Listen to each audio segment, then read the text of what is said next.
തിരുവനന്തപുരം പൂജപ്പുരയിൽ തെളിവെടുപ്പിനിടെ മോഷണ കേസ് പ്രതി ഓടി രക്ഷപ്പെട്ടു. വിളപ്പിൽശാല പോലീസ് സ്റ്റേഷനിൽ രജിസ്റ്റർ ചെയ്ത മോഷണ കേസിലെ പ്രതി വിജോയാണ് രക്ഷപ്പെട്ടത്. ഷഫീദ് റാവ്, അജ്മൽ ദിറാറുണ്ട് വിശദാംശങ്ങളുമായി. Ajmal, good evening. ഇങ്ങനെ തെളിവെടുപ്പ് നടക്കുമ്പോൾ എന്തായാലും സുരക്ഷയിലല്ലേ അവിടെ ആളിനെ കൊണ്ടുവരിക? അപ്പോൾ ഈ പോലീസിന്റെ കസ്റ്റഡിയിൽ നിന്ന് എങ്ങനെ ഇയാൾ രക്ഷപ്പെട്ടു?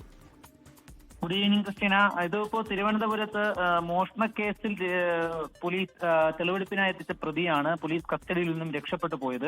വിളപ്പിൽശാല പോലീസ് സ്റ്റേഷനിൽ രജിസ്റ്റർ ചെയ്ത മോഷണ കേസിലെ പ്രതി ബിജോയെ തെളിവെടുപ്പിനെത്തിക്കുന്നതിനിടെ പ്രതി പോലീസ് കസ്റ്റഡിയിൽ നിന്ന് രക്ഷപ്പെടുകയായിരുന്നു. പ്രതിയെ പൂജപ്പുരയിൽ എത്തിച്ചാണ് പോലീസ് തെളിവെടുപ്പ് നടത്തിക്കൊണ്ടിരുന്നത്. അതിനിടയിൽ പോലീസ് കസ്റ്റഡിയിൽ നിന്ന് രക്ഷപ്പെട്ടു പോയ പ്രതിക്കായി പോലീസ് അന്വേഷണം തുടരുകയാണ്. വിളപ്പിൽശാല പോലീസിന്റെ കസ്റ്റഡിയിൽ നിന്ന് പ്രതി രക്ഷപ്പെട്ടതിനാൽ പോലീസ് ഈ അന്വേഷണം ഇപ്പോൾ നിലവിൽ ഊർജിതമായി തുടരുന്നുണ്ട് ക്രിസ്റ്റീന.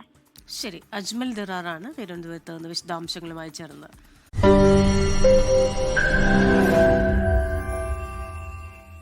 ലോകത്തെവിടെയായാലും ഏത് സമയത്തും 24 വാർത്തകളും ഓഗ്മെന്റഡ് റിയാലിറ്റി പാക്കേജുകളും എക്സ്പ്ലെയിനറുകളും വിശദമായി കാണാൻ ഞങ്ങളുടെ യൂട്യൂബ് ചാനൽ നിങ്ങൾക്ക് സബ്സ്ക്രൈബ് ചെയ്യാം.